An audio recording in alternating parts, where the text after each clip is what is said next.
ஸ்ட்ராங்கா காஃபி குடிக்காம ஒரு நாள் கூட போகாது அப்படின்னு என்ன மாதிரி நீங்களும் சொல்வீங்களா? அப்ப தீபாவளி ஸ்வீட்ல மட்டும் எதுக்கு விட்டு வைக்கணும்?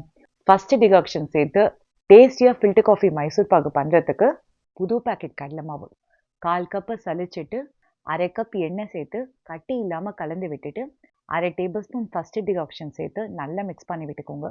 1/4 கப் தண்ணி சூடானோடனே தாராளமா 3/4 கப் சர்க்கரை சேர்த்து கம்பி பாகு வர வேண்டாம். சர்க்கரை கரைஞ்சு நல்ல இந்த மாதிரி கொதி வந்தோடனே அடுப்பை மீடியம் டு ஹை ஃப்ளேமில் வச்சுட்டு 1.5 நிமிஷத்துக்கு நல்லா கொதி விட்டுக்கோங்க. 1/4 கப் நெய்யை ஒரேடியாக சேர்க்காம நல்லா கலந்து விட்டோடனே திக்காகி நெய்யும் எண்ணெயும் கசிஞ்சு பேன்லேருந்து ஒட்டாம இந்த மாதிரி பூரிச்சுண்டு வரும். பார்ச்மெண்ட் பேப்பரில் நெய் தடவி வச்சுருக்கேன்.